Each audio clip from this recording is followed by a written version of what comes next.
Hi, my name is Peter Alele. I'm a Senior Regional Director for Conservation Science at Conservation International.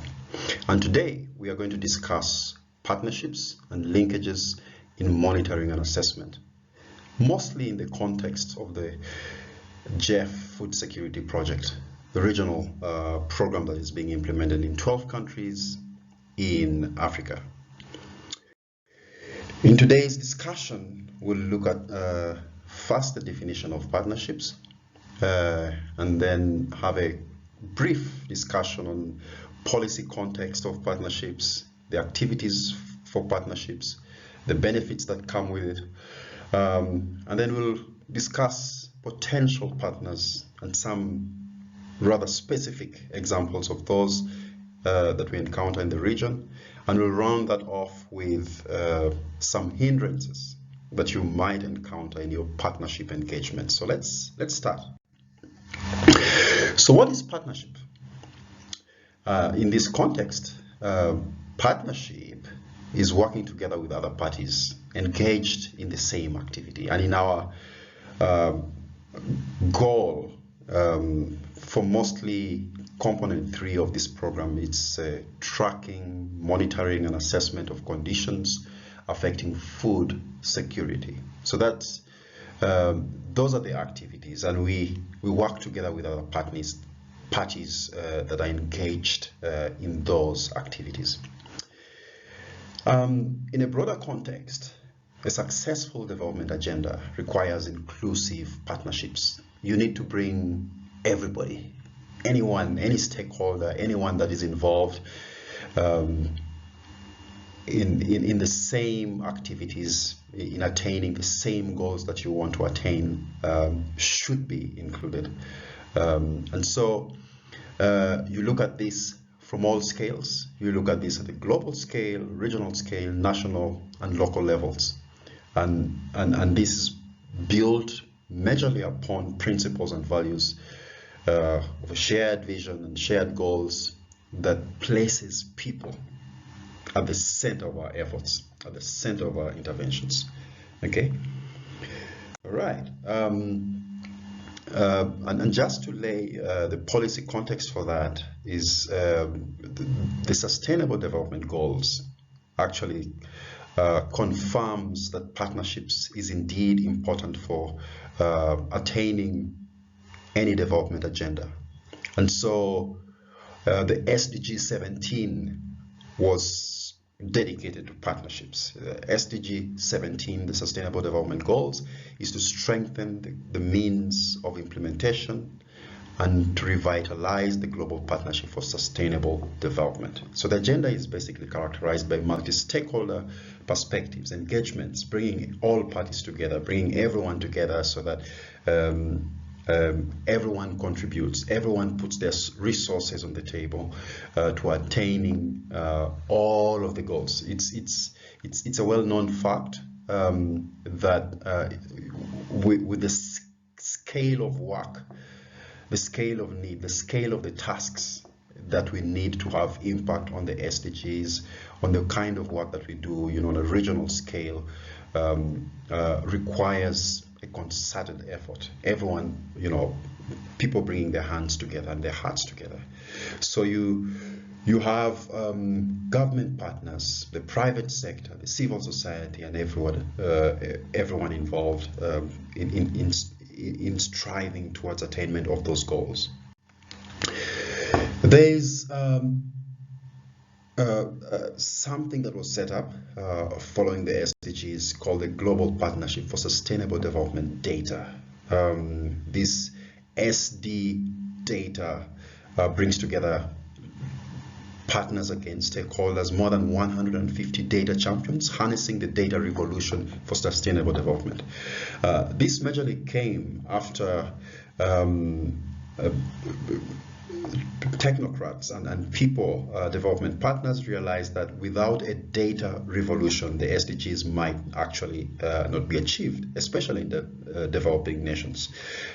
So there was a call for a data revolution, but a data, as you know, is the data ecosystem is quite big, and you require data from all scales. You require data from all parties to be able to harness the power of information to its fullest. So its membership of the Global Partnership for Sustainable Development data represent a full range of data producers and users, including governments, companies, civil society groups, international organizations, academic institutions, foundations, statistics agencies, and data communities.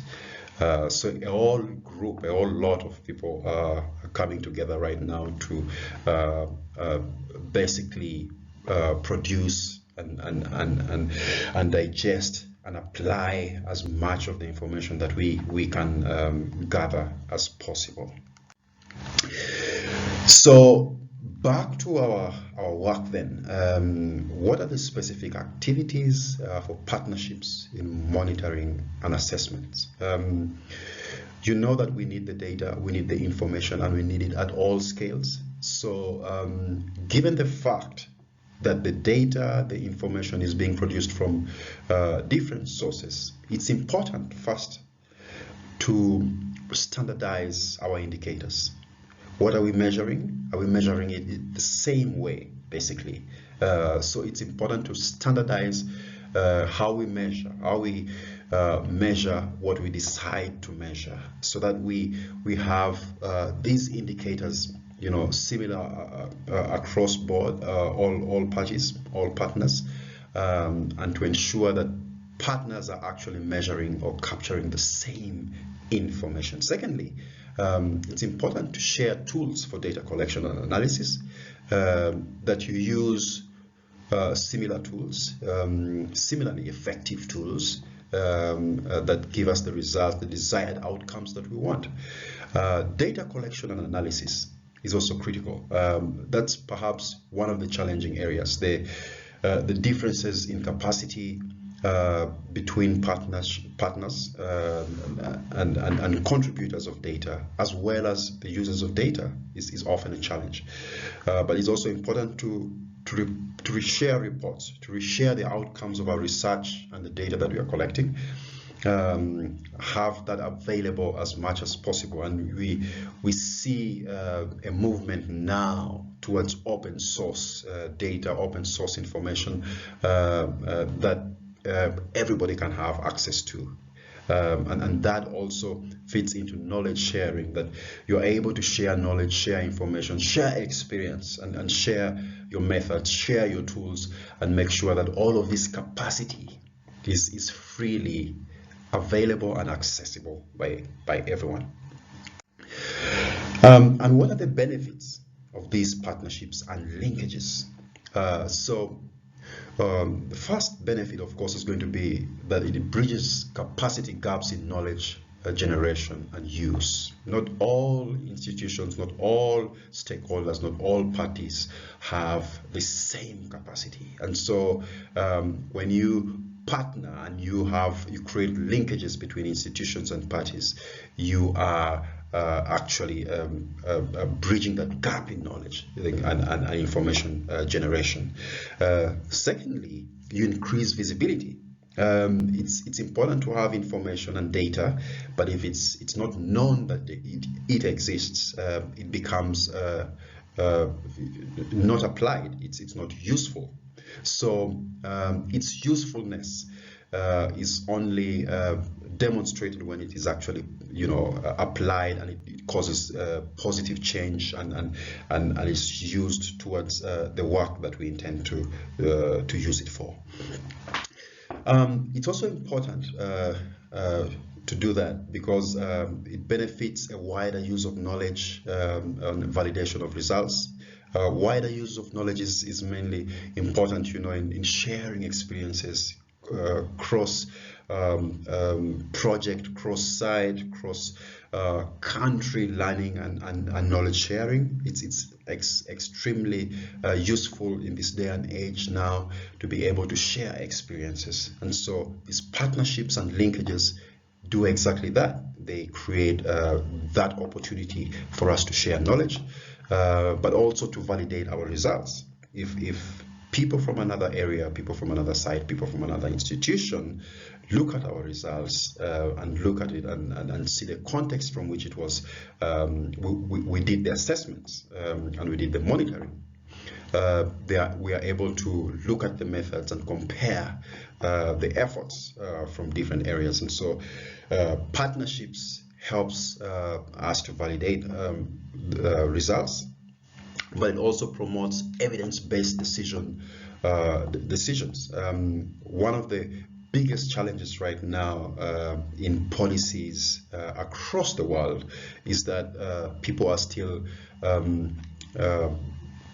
driven not by evidence of science and the data and information that is available, but for often other reasons for making decisions. So partnerships and linkages promotes evidence-based decisions, and it helps us as we make information available, as we make data available for people to be able to have on their fingertips the justification for why they make those decisions. And so, and lastly, but not least, obviously, partnerships avoids duplication of effort. When you are aware of monitoring and assessments going on in one area, it's that partnership and linkages and discussions, constant engagements with stakeholders helps us to avoid duplicating what others are doing elsewhere. So it's really that important. And there are so many other benefits to partnerships and linkages. You can name and propose others, but those are some of the key ones that we listed down. But yeah, let's talk about some potential partners in monitoring and assessments, and so help us to have a broader picture, conceptualize how we go about strengthening or creating partnerships in monitoring and assessments. There are local NGOs with projects in the same region, and we have seen this in our assessments. In running our baselines in most of the countries, we find NGOs that are hubs for vast resources, vast amounts of data and information. They have vast experiences in some of the sites that we want to work in, and that institutional memory and so on, that information that you can access. So they are and they can be excellent partners that we need to work with. There are also National Bureau of Statistics, almost existent in all countries now in the region, but the National Bureau of Statistics that is often set up by the government, has the mandate of the government to collect national, studies data, mostly around socioeconomic data. They can be excellent partners, and they are mandated by government as institutions that basically run this national statistics for development. And so an excellent entry point in any country for monitoring and assessments. But there are also government institutions in the country, collection of data and reporting on national statistics and other specific areas that we might be interested in are not exclusive to National Bureaus of Statistics. Almost every government agency today is collecting data, is reporting, is doing capacity building on their specific areas mandated by the government. And so if you can identify government institutions in any country, Ministry of Agriculture on agricultural data, Ministry of Energy, if it exists in any country on energy data, and so on and so forth, you'll find them as potentially excellent partners to work with. There are also regional programs on restoration, and I will go specific on this, but there are regional programs that are excellent monitoring and assessment partners. potentially and practically that you can work with. If you have discussions with them, you'll find they often do a lot of data production, but also data use, and are excellent. But national focal points for global environment agreements are excellent entry points in any country as well. Because, of course, because they lead some of this policy action in each country, they want to monitor those, and they are very keen on any monitoring and assessment work in any country. And so, national focal points are potentially excellent partners to work with.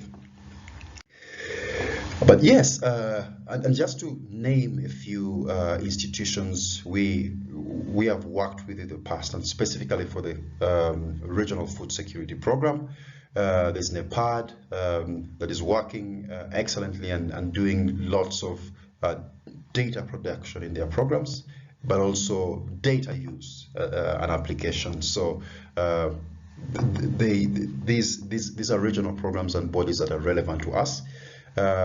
The GDSA, which is the Gaborone Declaration for Sustainability Africa, right now they have partnerships across I think 18 countries in Africa and growing. They can be and they are an excellent partnerships for monitoring and assessments that we should be looking at and we can work with.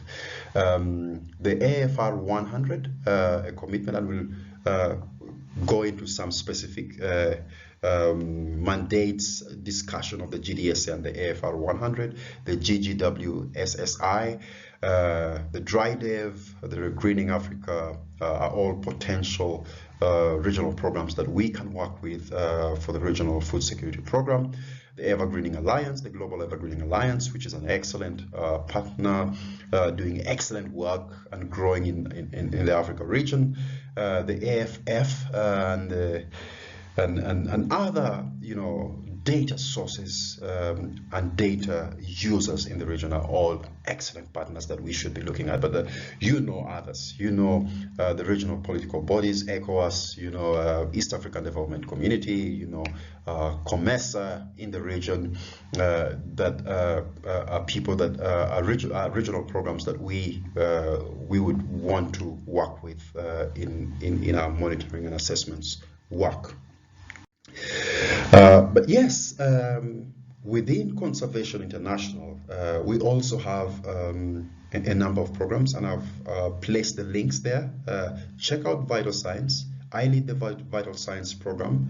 The Vital Science program was set up a few years ago at the Africa Field Division as a data science program to advise agricultural development in the region. The Africa agricultural green revolution in Africa. Basically, that we develop agriculture, we produce, we intensify our production in a way that doesn't compromise the ecosystem services that we rely on for our survival.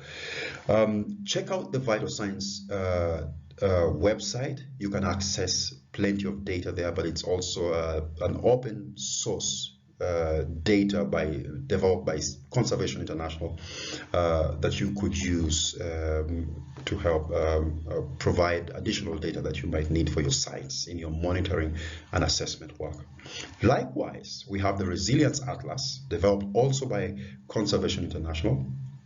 Check it out. It's a data visualization tool, but also a data integration tool. It integrates data from several sources, putting them together, and helps us visualize on a map and help guide decisions, spatial decisions on where we can intensify agriculture, where we need to conserve, where we need to protect, and where we need to develop. Basically, those key policy decisions that any development worker or a policy maker would want to make in any country.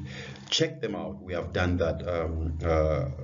The Resilience Atlases, not only for the different countries and the different projects, but also specifically for the food security project. We have done that as part of our mandate as Conservation International, contributing to the food security and resilience project.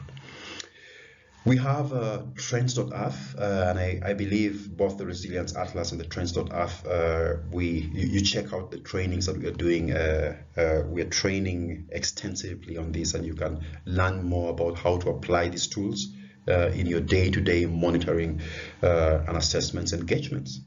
And so excellent tools there that we provide that you should simply check out and see if you can adapt it to your work.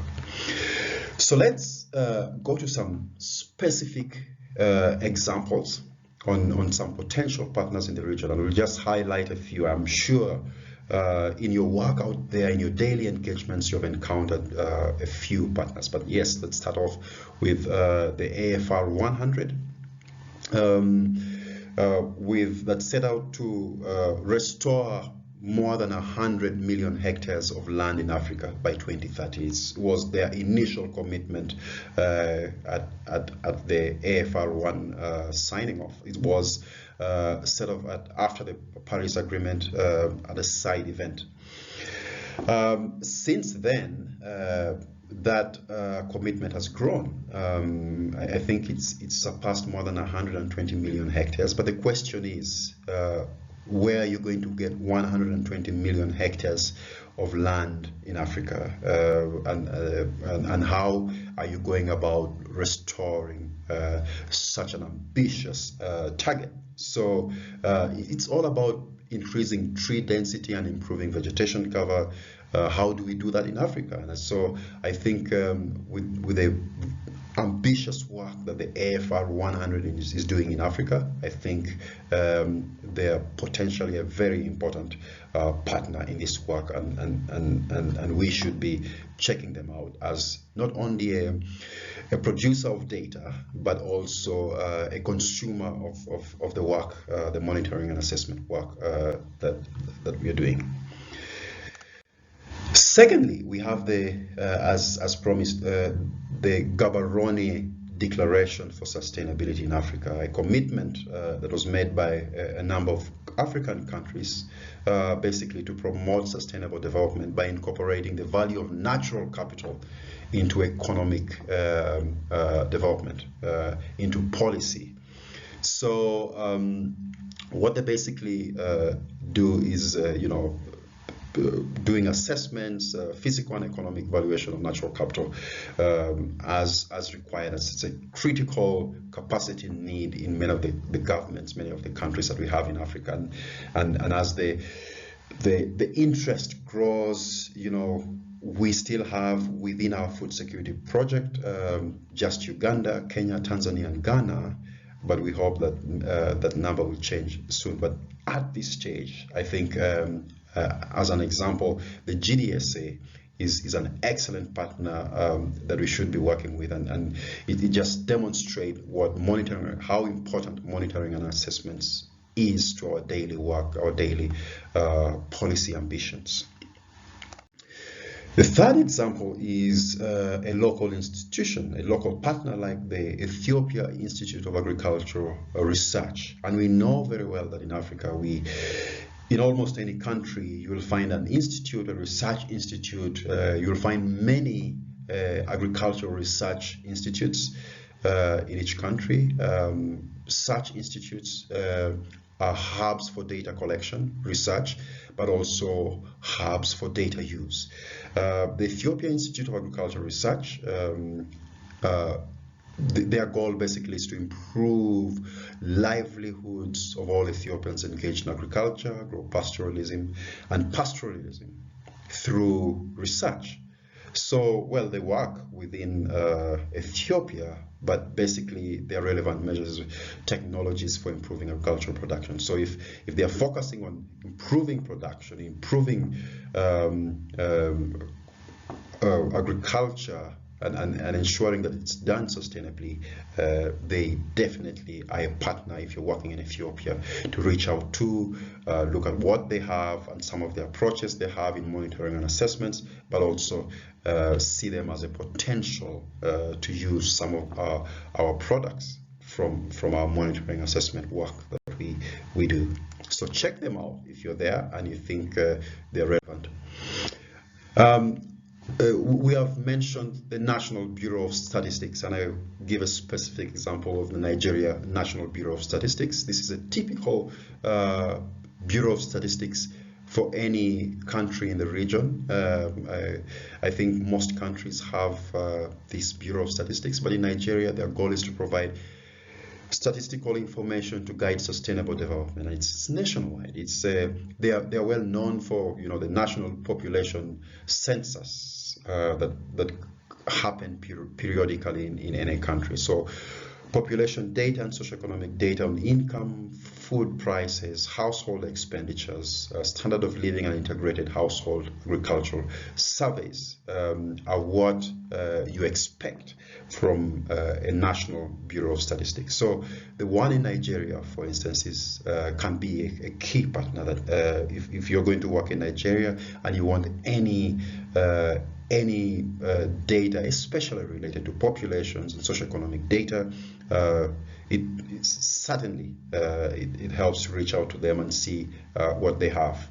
But also, once you're doing your monitoring and assessments, there's evidence that most Bureau of Statistics actually have needs for environmental data and information in the country, and it's a gap that we have encountered in the region for most National Bureau of Statistics institutions. So summing that up, when you look at in the global context, some of the data sharing for monitoring, evaluation, and assessments reporting, it's key to have this at the back of your mind, that the greenhouse gas emissions data is relevant for the Paris Agreement. Every country has signed, the countries that have signed the Paris Agreement require their commitments to be monitored, and you're going to monitor that by gathering and reporting on greenhouse gas emissions. So it's important to note that some of the work that we do should feed into a specific mandate that our country's policy, our country national policies need, or a policy that a country is signatory to, that they have made a commitment to, does actually feed into some of the work that we do. So there's a broader use, a broader application for all of the work. No matter what scale you're doing, it should contribute to something, a bigger aspiration. The Sustainable Development Goal 15, for instance, is basically on land degradation neutrality. And so, and we have talked about the Trends.Earth, that is an excellent tool for monitoring the land degradation neutrality. That's a mandate for the UN CCD. So even as we are looking at land degradation and collecting, monitoring and assessing land degradation, whatever scale, we should have that in mind, that there's a reporting that is required at the end of the day. Land restoration mandate for the AFR 100, if the country you're working in is a signatory, but or has aspirations of joining the AFR 100 or making a commitment to that. But generally, restoration will still feed into the SDG 15, which the countries have agreed to. And then there's the FuseNet. That's a food security index that collects significant amounts of data, and another policy commitment on food security in the region that you might want to look at, that is relevant for our work, monitoring assessments, that fits into all of this global and bigger discussion that we are having. So finally, just to let you know that there's no amount of our work that goes without hindrances, and these specific examples are some of the things that we have encountered, and I'm sure in your work you will encounter perhaps many more hindrances in information sharing, hindrances in collecting and sharing information. The first one, of course, is lack of capacity to access and use data. There's lots and lots. We've encountered lots of data out there. You enter an institution, there's even data in some institutions that the institutions are not aware that they have exist. in their existence or in their possession. And so there's a huge capacity gap for accessing and for using data. We're talking about data analysis skills, reporting skills, and making that information available in a usable, in applied way, easy to understand, easy to take up and use by an advocate of policy or a policymaker. Those are some of the gaps, challenges with information. We have lots of information, but putting that into use is often quite challenged by the fact that there's lack of capacity. And then, of course, there's poor quality data, and there's a lot that goes into data being poor quality. It's not only the methods that it was collected in, it's not the quantity and scope that was collected in, that you cannot, integrate data and bring all of them together, because different approaches, different capacities have been applied in collecting the data. So the data quality often than not is of poor quality. And so we talked about standardization of methods, standardization of indicators for collecting data. It's important to have data of the highest quality that can be relied on, that can be trusted for us to give the results that we see. And then, of course, there's the issue of the policy and practice. Policy, especially for data access and sharing, is quite a challenge anywhere in the world, in the region, in any country you go to. Most places don't have policy for data sharing, not only as a national, from a national score, but sharing data from one institution to another. It's extremely difficult. Data collection is in itself a very costly venture. It's a challenging thing to do, and so no one institution or no one researcher might have all the data that they need. So it's often useful to collect a portion of what you need and integrate other sources of data to give you a full story, a full picture, full context of what you need. But the challenge comes with how you access data from other institutions, other people. The practice of open data access and use is still challenging. And on top of that, where there are excellent policies for data sharing, the practice itself is a challenge. There's so many institutions that have policies, but the real practice is not, and for so many reasons. People own data, people have identity of data. Data can be a source of income, a source of resources, and it can be an identity of an institution, and so on. There's so many things that go into why the practice of data access and sharing might not be operationalized in many contexts yet. And that brings into the same breath copyright issues, where you can't fully use data the way you'd expect to use it, simply because of the laws that surround that, the policies and so on. Copyright challenges might be a bottleneck in us applying the data that we need. And lastly, there's still a lack of application of data integration, data aggregation practice. There's a lack of a common platform. You'd expect that in some countries, or even within some sectors and ministries, you have data all being presented, or all information being presented on a common platform. It's something that is picking up slowly in many departments, many government agencies, many sectors, and many countries, but it hasn't yet taken off. But more and more, we hope in the future that we can begin to have a common platforms and integrate data, one-stop centers where you find all the information and data that we need. So yeah, those are some of the discussions we need to think about in our monitoring and assessments work. And I thank you so much for listening.